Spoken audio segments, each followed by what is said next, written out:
Amidst various wars and distressed supply chains, satellite imagery of China's nuclear test site in Xinjiang has shown fresh upgrades, throwing up concerns of nuclear tests in the country once again. For the first time since 1996, China is prepping the Lopnu test site once again. When you look at global events in isolation, the China tentacles are not very apparent, but make no mistake, the tentacles are very much there, be it in the North Korean aggression with missile tests in the Far East, or the fentanyl epidemic devastating the American dream across a whole generation in the West. Xi Jinping's master plan is revealing a fresh, sinister new chapter with these satellite images. Of course, many questions are now being raised at what the plans are. Ambassador Suresh Goel, former diplomat, is joining us live. We also have Vijay Kranti, India-China relations expert. Major General Gigi Dwivedi, global strategic analyst, joins us live. Also with us is Professor Madhav Nalapat, editorial director of the Sunday Guardian. Let me begin with you first, Ambassador Goel. What do you make of this imagery that has emerged of this location in China, where it seems that there are some plans of the Chinese afoot? First of all, I think if we have to look at the images, and I had an opportunity to see them actually on the social media just about half an hour ago, there is a clear indication from the images that China is preparing to do some kind of nuclear testing, which China, being not a member of CTBT, and CTBT having not come into force because of the lack of ratification from several countries, China would be in accordance with the international law, at least, even if not ethically or morally, can go ahead with it without breaking any rules and regulations. I am saying it because one thing that we have to see is interpretation of the international law in letter. China does tend to justify its action in accordance with the international law, and therefore that kind of a small thing, number one. Number two, I do feel that China is now preparing to meet up with the international contest or the power competition, not just in the area but globally, through bridging the gap in the military power that it has with the acknowledged number one superpower, the USA. If you recall, Uday, and I think most of my co-panelists will recall, that whenever we talk about the asymmetry between China and the USA, the common thing is that China has practically closed the economic gap between China and the USA. They are coming together. There were always some kind of hedging of bets when the military power was concerned, mostly in the area of projection of power through Navy and through the warheads. So I feel that maybe perhaps China is trying to convey a signal that even that gap between China and the USA will be a thing of the past.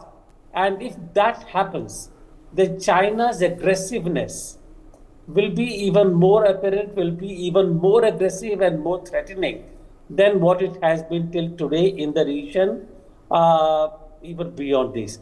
So overall, it's a sign of more potent threatening from China and aggressive power in the region and the world. And I think overall a cause to worry for everyone. Uday. Yes, Major General Dwivedi, if I can quickly draw you in here as well. How wary should the world be of what China is planning at this location?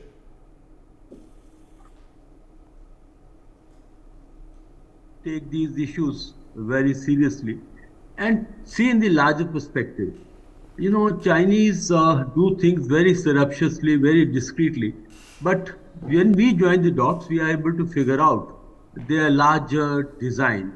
Now, you know, in Chinese strategic culture, use of force is a key element, and therefore, there have always been effort on the communist leadership to have a very powerful China. And therefore, defense modernization have been one of the key elements of the Chinese progress and prosperity. Now, after Xi Jinping has come to power, this transformation of the armed forces has actually been path breaking because of two reasons. One is that Xi Jinping has laid down a very clear roadmap where China is to be a global power, and global power it cannot be just on the economic basis, it has to have equally matching military capability. And secondly was the rebalancing by USA towards the Asia Pacific, and that's what also had triggered this new arms race. Now, coming specifically to nuclear power, since last 50 years till 2021, Chinese have maintained the strategy of minimal credible deterrence, and they were having warheads about 350 to 400. But after that, there is an increase, scaling up of nuclear capability, and today Chinese have about 500 warheads, and if they go on in the same pace by about 2035, Chinese will have something like a stockpile of 1,500 nuclear warheads, and then they have the triple or what we call three-dimensional capability, trident. They have the nuclear submarines which can fire intercontinental ballistic missile. They have the H-6 bombers which can give the capability in the air, and also on the ground they have missiles like DF-31, DF-41 which can hit any part of the globe. And two things now we need to have very clear perspective. First and foremost, it is apparent that Chinese are going to scale up their nuclear arsenal, and for that they'll have to do some kind of testing, either simulated testing or full testing. That is one. And second issue is that this will set up a new arms race, and especially as far as India is concerned, we need to have a very, very close eye on what's going on. And my last point is that once they scale up the nuclear capability, India will also have to review its own nuclear doctrine. And as Chinese are not signatory to CTBT, and as it is, they don't adhere to any international protocol. I think, as I can see, the Chinese are on to a new game, and Xi Jinping is quite, I think, determined to close in the gap between Chinese nuclear capability and that of America and Russia, because both these countries have warheads over 5 to 6,000. Uday. Do you believe, Professor Alapat, that there is an imminent possibility of fresh nuclear tests? What do you make of these upgrades? What do you make of this imagery? And what it, tells us about what's coming next? I'd like to say clearly that there is a limitation to simulated testing. And the data that you get from actual testing is way superior to that of any kind of simulation, no matter how high quality the simulation is. Now, what I am told by those who are tracking the field, experts in the field, is that there is an effort ongoing by three countries in particular, the United States, Russia, and China. And the effort is to ensure that there are nuclear warheads that basically are, in a sense, tactical warheads, but very, very powerful. And all three countries, there is a view in all three countries in nuclear establishments, nuclear weapons establishment, that testing may be needed. Now, it's very likely, for example, that Russia is already under sanctions, etc., etc. Nothing more can be done to Russia than what already been done. So Russians really nothing to lose if they go forward with testing. And if the Chinese know that the Russians are going to test, well, they need not be the first, they will follow. The Americans also, there is intense pressure to test, because it is very clear that both Russia and China are moving very far ahead in developing new types of nuclear missiles and new types of nuclear weaponry that can be used in situations where it's not a bombing of a city, but bombing of a smaller location and with far deadlier force. So these things are going on. So I would certainly not rule out the possibility that the world may see once again a whole lot of nuclear testing. Now, if that happens, of course, India will need to prepare. But so far, the record of India has been very good. And I'm quite certain that in a short time, India will catch up and build its own deterrent to any kind of new mechanism or new kind of warhead that they may be developed by Chinese. But I end by saying that without actual testing, you cannot be sure about the trigger mechanism and about the effectiveness of a nuclear missile. You must have testing. So, from that point of view, there's intense pressure to test on the part of these three countries, definitely. And if one of them tests, most likely Russia initially, then you are likely to see China following suit and the United States. But there is intense pressure because a lot of theoretical work has gone in, a lot of simulation has gone in into an entirely new generation of nuclear weapons.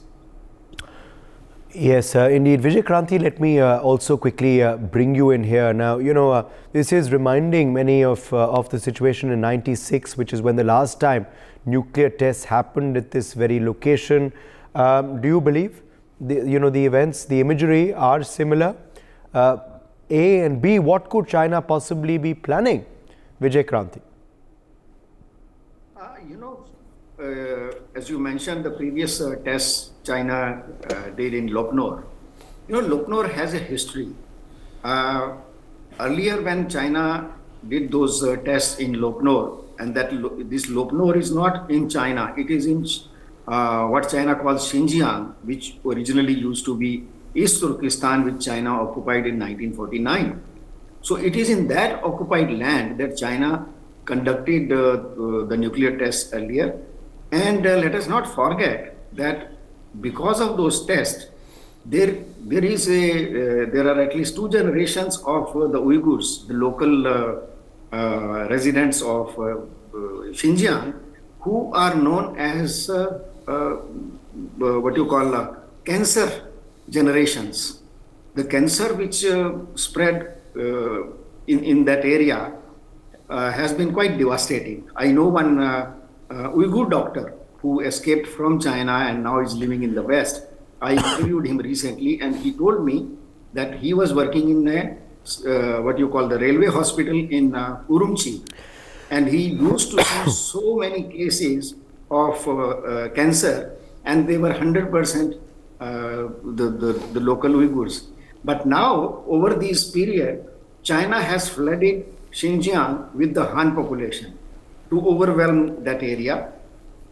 In many areas, you will find that the population of the Han Chinese has gone far ahead of the local Uyghurs. So, if they are going to conduct these tests, I'm sure they will have to take care that this time they are not going to get away with damaging the health of a colonized people. Now it will be their own people. That is one factor. And when it comes to China now upgrading its nuclear arsenal in number, both in quantity and quality, I see that this is a very, very obvious happening, and it was going to happen anytime, because when I see the trend of how China has been moving right from the days of Mao Zedong, China has been moving very strongly towards their dream of making China a middle kingdom.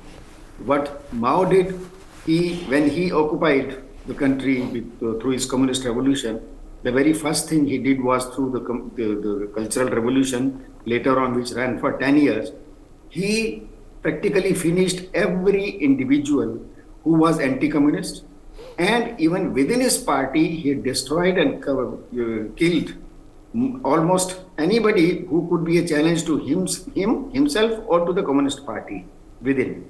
And after that, next step was Deng Xiaoping, who made China an economic power and a military power. And now it is the final stage, Xi Jinping, who has taken over a China which has enormous economic power, enormous political power, and a big defense power. Now he is trying to, reach that point where he wants to make China the middle kingdom. But I see it is not the number of how many nuclear arsenal China has. It is the effectivity and spread, which is very, very dangerous. If you see, through BRI, China has reached about 150 countries. And out of those 150 countries, at least in 30 countries, China has a foothold, military foothold, either visible or invisible. And nobody knows that these nuclear arsenals have reached those regions also. We saw in the history America getting throwing tantrums when the Cuba crisis happened, when Soviet Union had sent its was going to send its nuclear arsenal there. And now America should know it is not one Cuba, it is dozens of Cubas around America and its friends. So I think this is time for America and all its friends, the democratic world, to take note of it and to work unitedly. That they have lost their time when they could convince Xi Jinping to behave. Now he is not under anybody's control. He is running amok. So before he can do damage, I think it is time for the democratic world to unite hands. And this is also a message for India. Let us hope that good sense is going to prevail. Uday. Yes, absolutely. Well, the world is, of course, watching very, very closely. Majendra Dwivedi, I think, has to leave us, so I'll allow him a quick last word. Majendra Dwivedi, on what we should be looking out for, on this particular story in the next, say, 3 to 4 weeks. Should this development be concerning for India in particular? Well, Uday, I think definitely this development is highly concerning. But when you look at China, you have to join the dots, because there are a lot of gray zone in which Chinese operate. It's not in clearly black and white, because China is an opaque country and there's no media, there are no very political debates. But I think we need to join the dots, and these joint dots are, first and foremost, Xi Jinping's global ambition, no doubt about it. His transformation of PLA into a global force, again, no doubt about it. And he is quite clear that until Chinese have matching nuclear capability, conventional forces are not good enough to deter the Americans and the American bloc. So therefore, there is a deficit at the nuclear level, and which he will have to upgrade to ensure. Because when you talk about nuclear, you have to talk about capability and credibility. With about 400, 500 nuclear warheads, I don't think in present context, Chinese nuclear deterrence has that kind of credibility.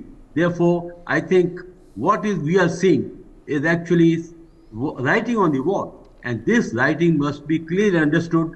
We should go beyond the wishful thinking. And today, Xi Jinping is the new emperor.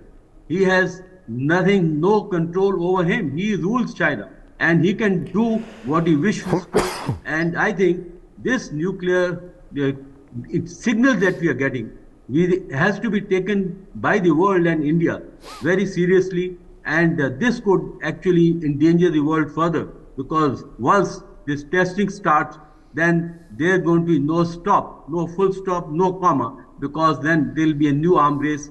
But I think Xi Jinping is on a new game, and this has to be taken very seriously, and we have to put our ear on the ground to ensure that we read the signals right and do not go wrong, because my last word is, when we read China, we often go wrong, because we do not join the dots and we do not see the signals in the correct perspective.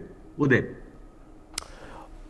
Yes, indeed. Let me, in fact, take that across to, Professor Nalapath as well. On this particular site, Lopnur, is it just used for nuclear tests? Is there, more that, the Chinese use this particular base, this particular site for, Professor Nalapath? And just, help explain to our viewers where it exactly is located in China and what makes this area so important for the Chinese, which is why they've chosen it.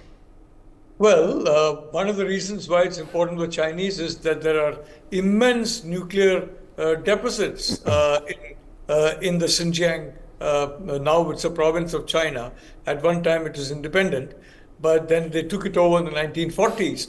Now, immense nuclear deposits. And I would like to say that, yes, it is definitely concerning that you have the Lopnor site is now being reactivated, because it clearly means that testing is possibly being planned. Otherwise, there's no reason basically to reactivate that particular site. There's no question that it is a highly concerning matter. Having said that, look at the way politics is changing. The Chinese always like to anticipate. And if you look at the United States, for example, there's a very good chance that either Donald Trump himself or someone who follows Trump in his or her ideology will take power. And contrary to many of the Democrats, the Republicans have been very, very clear that you forget about Russia. It's China that's the main threat, and it's China we need to focus on. Biden seems to be lost in a world of 40 years ago, when it was Russia and not China. So the Republicans are different. I think the Chinese are preparing for that. They also could be preparing as a kind of a deterrent in case they have some aggressive ambitions, for example, towards Taiwan. Xi Jinping needs a military victory for a fourth term. Where is he going to get that military victory? India is far more, frankly, very well prepared. He could try to do it in Taiwan. And to deter other countries from interfering, he might want to show off, in a sense, enhanced nuclear capability. So yes, it's extremely concerning. There's no question about it. But the reality is that this is the first dot in a long sequence of dots, and that sequence could possibly lead to very unpleasant consequences unless, as General Dwivedi correctly says, we connect the dots and take curative action to ensure that our interests are not harmed in any way. Right. Let me allow a quick last word, to closing comment to Ambassador Goel. Ambassador Goel, where does this story head? What do you believe is coming next? And also, India should be concerned, says Major General Dwivedi. What about the rest of the world? Uday, I wish I could consider this as the game of dots and dashes. It is not. The fact is that China is aiming to be a superpower. Militarily, economically, it is already there. And for becoming a military superpower, the power projection by its navy is very, very important. It has already got access to Indian Ocean. It is in Pacific, both South China Seas, where the USA the power drive is actually a threat to China, both for Taiwan, Japan, Korea, the bases over there and everything.